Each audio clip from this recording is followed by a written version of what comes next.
90% of people want human content, but big tech is forcing AI down your throat whether you like it or not, and they're panicking because consumers are fighting back. Your refrigerator is watching you. Your coffee maker wants a conversation before your brain even turns on. Your phone's AI won't leave you alone no matter how many times you try to disable it. And here's the thing that's driving people absolutely insane.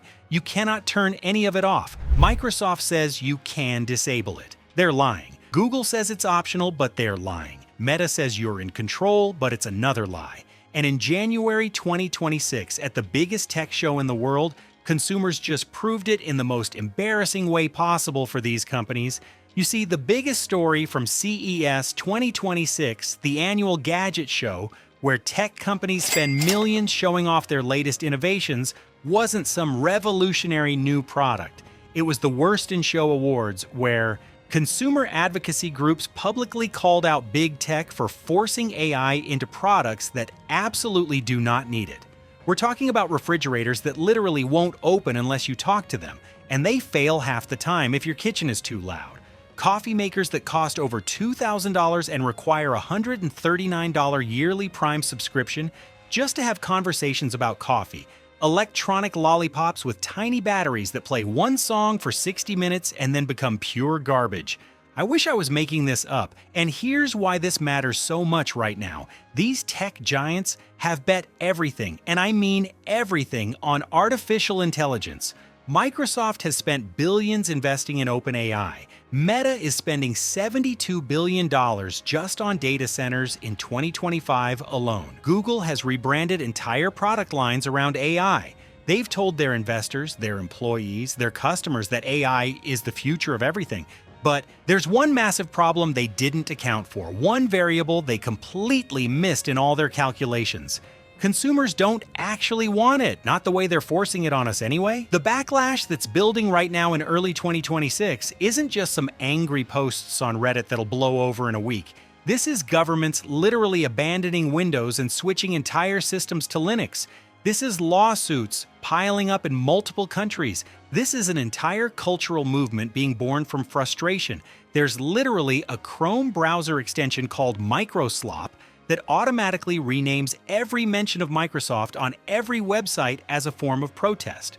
When regular people are building and installing browser tools specifically to mock your company every single time they see your name, you have fundamentally lost the plot. So let me walk you through what's actually happening here, because this story is way bigger than just some overpriced gadgets at a tech show. This is about control over your own devices. This is about privacy in an age where companies want to watch and record everything you do.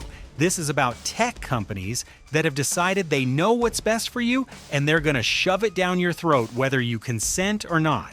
Let's start with Microsoft, because honestly, they might be the worst offender in this entire mess.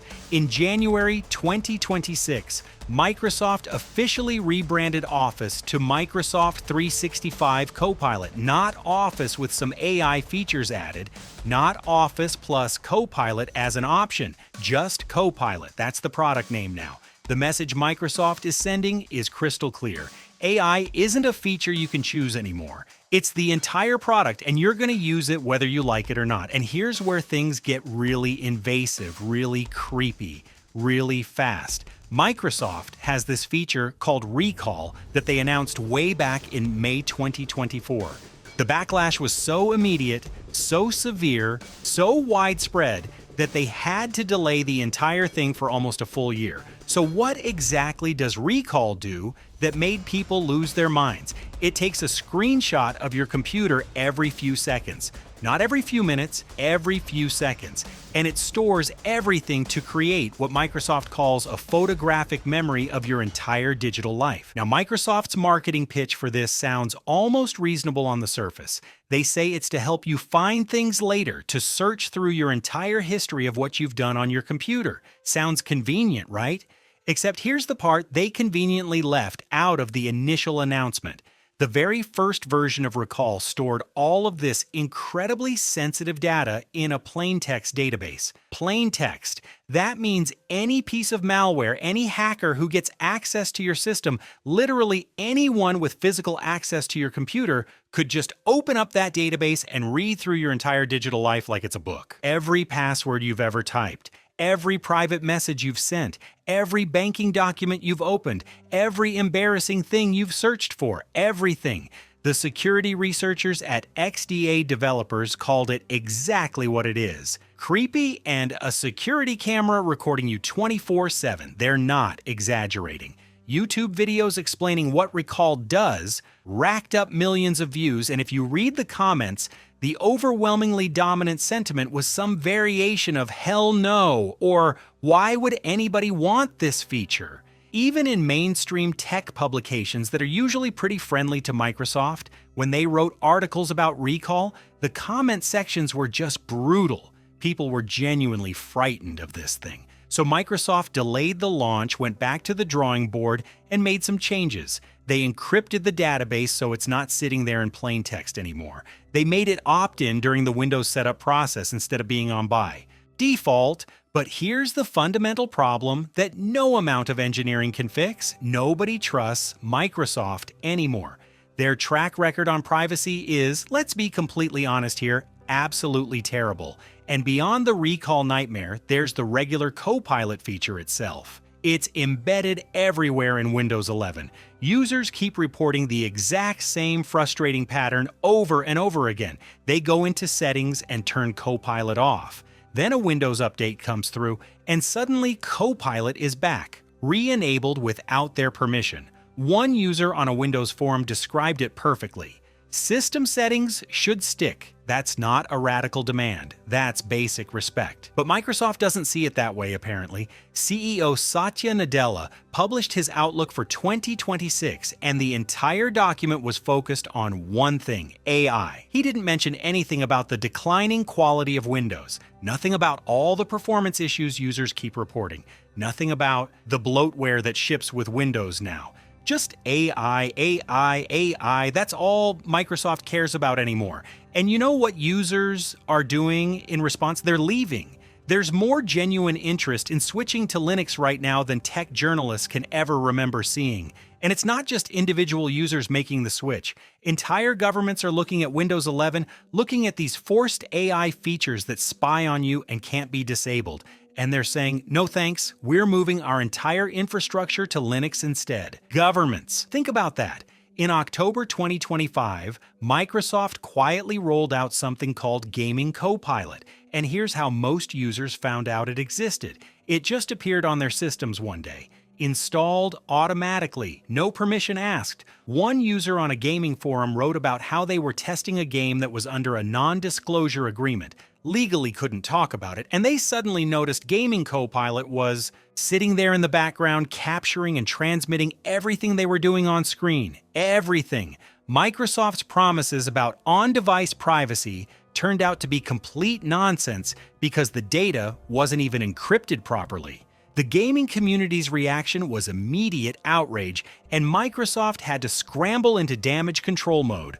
But by that point, the message was already crystal clear to everyone paying attention.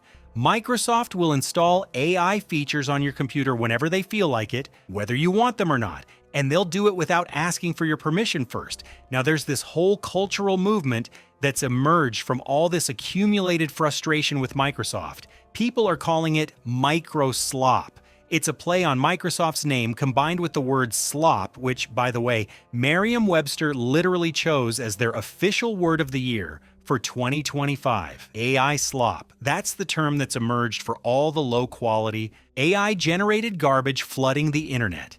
And now people have started calling Microsoft micro-slop as a form of protest. There's literally a Chrome browser extension you can install that automatically renames Microsoft to microslop everywhere on the internet. Every news article, every website, every mention gets changed.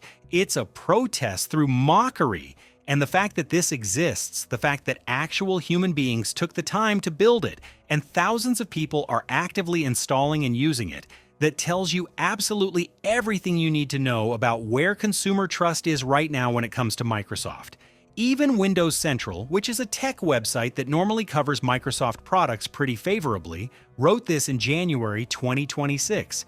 The oft-forced, useless Microsoft Copilot integrations on Windows have people exploring alternatives more so than ever before. When even the fan sites are starting to turn on you, you know you have a serious problem. Now let's talk about Google, because its situation might actually be even worse than Microsoft's when you look at the details. On July 7th, 2025, Google did something that really truly crossed a major line in terms of user privacy and consent. They pushed out an update to Android that gave their AI assistant Gemini access to your core apps. We're talking about Messages, your phone app, WhatsApp, and various utilities. And here's the absolutely key phrase that appeared in the email notification Google sent to Android users. Gemini will access these apps whether your Gemini apps activity is on or off. Let me repeat that because it's so important, whether it's on or off. Think about what that actually means. You could have gone into your Android settings 3 months earlier, 6 months earlier, whenever, and explicitly turned off Gemini activity tracking. You could have very deliberately said, I do not want this AI accessing my stuff. And then on July 7th, Google just unilaterally decided to override your explicit privacy choice. They basically said, too bad, your preferences don't matter, we're doing this anyway. Now here's where it gets even more confusing and sketchy. Google's notification email tried to have it both ways. In one paragraph, it clearly stated that Gemini would access your apps whether your activity tracking is on or off. But then, literally just a few paragraphs later in the same email, it said, if you have already turned these features off, they will remain off. So which is it, Google? You can't have both things be true at the same time. Either you're respecting user privacy choices or you're not. And unsurprisingly, users were absolutely rightfully confused and furious about this contradiction. When people tried to actually follow Google's vague instructions about how to disable Gemini access, they ran into a complete maze of settings pages that led absolutely nowhere. The official support documentation Google provided was incredibly vague and unclear. Different users saw completely different options depending on what phone model they had, what region they lived in, and what version of Android their system was running. It was a total mess by design, and even in cases where you thought you had successfully disabled everything, Google still stored your data for a minimum of 72 hours, minimum. And Google openly admits that human reviewers, actual people working for Google or contractors Google hires, can look at and analyze that data for up to 3 years after you've deleted it. 3 years? So much for privacy and user control. Here's the full scope of what Gemini can access if you use Google's ecosystem of services.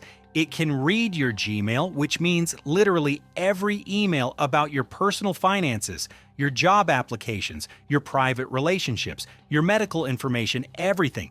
It can access your Google Calendar, which includes your therapy session, appointments, your doctor visits, your private business meetings, and everything you've scheduled. It can read through your Google Docs and access your Google Drive, pulling up your medical records, scans of your ID documents, your tax returns, confidential work documents, all of it. It can see your Google Maps data, which means your home address, your work address, every place you regularly visit, and your entire location history, and it can access your messages, phone calls, and WhatsApp conversations. Literally everything. And here's the thing that's driving people crazy. You cannot fully disable any of this. The Gemini icon stays visible in your apps. The feature continues to run in the background even when you think you've turned it off. Google's own VP Blake Barnes confirmed on January 8th, just a couple of weeks ago, that Gemini is turned on by default in Gmail.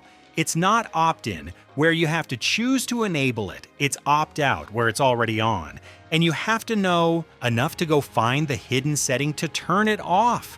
The original master plan that Google announced was to completely replace Google Assistant with Gemini on all Android devices by the end of 2025. Well, that's not happening now. In December 2025, Google very quietly pushed out an announcement that they're extending that timeline well into 2026. And why the delay? Because Gemini straight up cannot reliably perform the basic everyday functions that Google Assistant handles perfectly. We're talking about simple things like setting alarms, managing your smart home routines, tasks that millions of people use every single day. Google spent years and years building and refining Assistant until it actually worked well and people trusted it. And now they're trying to replace it with Gemini, which objectively doesn't work as well, collects more personal data dramatically, and can't be disabled even if you hate it. Of course, there's massive backlash. And then there's the Samsung situation. In October 2025, Samsung pushed out their UI 7 software update for their phones, and users suddenly discovered that pressing and holding the power button, the literal power button on the side of their phone, no longer brought up the power menu to turn off their device. Instead, it launched Gemini.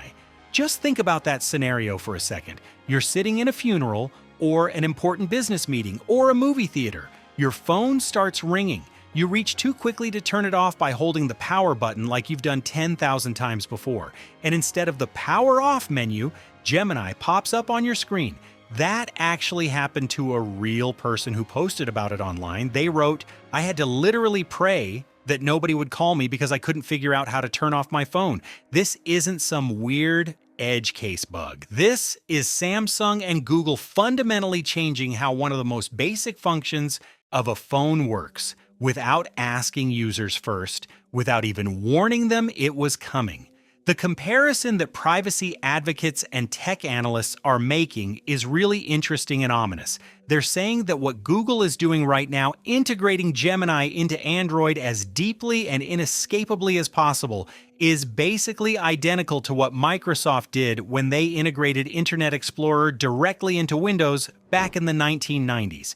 And we all know how that story ended. It resulted in a massive, years-long antitrust lawsuit that Microsoft eventually lost. Italy's antitrust authority is already actively investigating Google's Gemini integration, and there's already a major lawsuit that was filed in October 2025 claiming that Google deliberately enabled Gemini by default across Gmail, Chat, and Meet without getting proper user consent first, which would be a clear violation of California's Consumer Privacy Act. And this is all just the beginning. The legal challenges are just starting to pile up. Meta might be the most shameless. Meta AI has no off switch, none, not on Facebook, Instagram, or WhatsApp. It's baked in. Blue circle icon at the bottom right of chats. You can use it but cannot remove it. Even if you never use it, it's there always. Meta rolled this to Europe in April 2025 after a year-long delay due to privacy complaints. Noibi filed complaints in 11 countries. Irish Data Protection Commission told Meta to wait. Meta went ahead anyway. As of December 2025, Meta uses your AI chat data for ad targeting. No opt-out unless you're in the EU, UK, or South Korea. Meta announced in April 2025 they're training AI on EU citizens' public posts and chatbot interactions. Object by May 27, 2025. That window closed. Gallup survey in Germany, June 2025. Only 7% of users want their data used for AI training, but 75% knew about Meta's plans and felt powerless to stop them. 3/4 know what's happening, don't want it, and have no control. That's not a product people love. That's a hostage situation. On WhatsApp, regular messages are encrypted. Meta can't read them. But Meta AI chats, not encrypted. Meta's terms: don't send messages to Meta with information you don't want it to know. If someone in a group chat tags Meta AI, your messages get processed whether you consent it or not. Users report 82% frustration with the inability to disable Meta AI. Zuckerberg said at MetaConnect 2024 that Meta AI has almost 500 million monthly users. Impressive until you realize people can't opt out. Of course, numbers are high when you count everyone who accidentally tapped the icon. In January 2026, CES in Las Vegas showcased where everything went wrong. Consumer advocacy groups host annual Worst in Show anti-awards highlighting invasive, wasteful, unnecessary. Tech 2026 AI dominated. Overall winner, Samsung's bespoke AI Family Hub refrigerator. No handle. You talk to it to open the door. During CES demonstrations, it failed constantly. Too much ambient noise, which happens in kitchens, makes it couldn't understand you. Elizabeth Chamberlain from iFixit. You don't want a camera on the front of your fridge watching you all the time. Certainly, most people are not asking for voice-controlled refrigerator door opening. Kyle Weens. I would not trust a Samsung fridge farther than I could throw it. Samsung has a terrible track record of supporting their smart appliances, so you're buying a fridge that stops working when the software updates end. Bosch's personal AI barista won Who Asked for This? It's a coffee maker using ChatGPT-style conversation. It costs over $2,000 and requires Amazon Prime subscription $139 yearly just to work. Justin Brookman from Consumer Reports said, "Many people don't actually want to have a conversation with their coffee maker. It's too early for that. They just want to hit a couple buttons and get a nice cup of coffee. If you cancel Prime, the fancy AI features stop. It becomes a dumb coffee maker. Send $2,000 for a machine that becomes dumb without paying for Amazon subscriptions." Amazon Ring AI won Worst for privacy. They're adding facial recognition to doorbells, deploying mobile surveillance towers for parking lots, and opening an app store for third-party surveillance features. Cindy Cohn from the Electronic Frontier Foundation said it best, "More surveillance doesn't always make us safer. What Ring is really building? A neighborhood spying network that feeds everything to Amazon." The People's Choice Award went to Lepro Ami AI Soulmate, a desktop device with an always-on camera and microphone marketed as a companion for loneliness. It has eye-tracking technology. People were deeply creeped out. You're lonely, so the solution is desktop surveillance watching you all day. That's exploiting vulnerable people. Bosch got called out twice. Their e-bike won the Enshittification Award for parts pairing. The bike's computer is locked to specific parts, creating repair nightmares. Their actual terms of service say, Bosch can alter the deal. Straight up Darth Vader language. Other disasters. Lollipop Star. Candy with a battery that plays one song for 60 minutes, then becomes garbage. Govi's AI ice maker for $500 that makes ice quietly. Glide's AI hair clipper with a headband. The Register summed it up perfectly. When the Worst in Show list generates more conversation than the keynote speeches, it means the market is waking up. There's a broader cultural backlash. Merriam-Webster chose slop as word of the year for 2025, AI slop. They wrote, "Slop oozes into everything, like slime, sludge, and muck. Slop has the wet sound of something you don't want to touch." In response, there's a 100% human countertrend. Why are companies forcing AI? First, sunk cost. Billions invested in infrastructure. Microsoft in OpenAI. Meta is spending $72 billion on data centers in 2025. They told investors that AI is the future. If it fails, they explain the wasted money. Second, competition panic. Every CEO is terrified of being left behind. Third, data hunger. AI needs your personal data to improve, your emails, photos, and conversations. Meta explicitly uses your chats to train models. Google has human reviewers look at conversations. Fourth, market positioning. Being AI leaders helps stock price, recruiting, and partnerships. Fifth, lock in. Using Google AI with Gmail and Calendar, less likely to switch.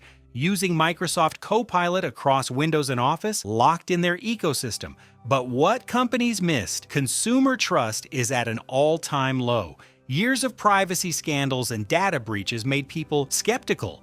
When Microsoft says recall is private, people don't believe it. When Google says you can opt out but overrides it on July 7th, people feel betrayed. When Meta uses data for ad targeting, people feel exploited. No trust left. Sebastian Callery, an 8VC partner, wrote, "Folks in tech don't appreciate that entire country is polarized against tech. People don't care about competition with China when they can't afford a house and healthcare is bankrupting them. You need to start showing ordinary people a reason to believe you, and quickly. Pew Research 2025. Similar shares of Republicans and Democrats feel more concerned than excited about AI, not partisan. People worry about job losses, privacy violations, and safety risks. AI is incredibly power-hungry. A single AI query can use as much electricity as a household uses in a day. Energy demand could quadruple next decade. Who's paying? Consumers. Electricity bills are going up. The Trump administration is proposing PJM grid auctions to make tech giants pay instead of households. More than half of the states considered data center bills in 2025. Democratic senators sent letters asking how projects affect costs. People notice bills rising and connect it to AI. Now, the regulatory phase. EU AI Act fully applicable. August 2, 2026. Prohibits social scoring and behavioral manipulation. The Texas Responsible AI Governance Act took effect January 1, 2026. Similar prohibitions. Companies can't do whatever they want. October 2025. Google sued for enabling Gemini without consent, violating California privacy law. Italy is investigating Meta for forcing AI into WhatsApp. Irish Data Protection Commission is involved in NOIB complaints. This will cost companies money, force them to change. Character AI, after multiple teens died by suicide from prolonged chatbot conversations, removed chatbot experience for under 18s on November 2025. When people die, regulators act. Big tech bet everything on AI. Spent the money, built infrastructure, rebranded products, but consumers are rejecting forced AI. AI that can't be disabled, AI that spies, AI that complicates simple tasks. People want choice, control, and privacy. When companies take those away, people fight back. If you found this valuable, hit like so more people see what's happening. Subscribe and turn on notifications because I'll follow this throughout 2026. More scandals, lawsuits, forced features, and consumer backlash are coming. You don't want to miss it.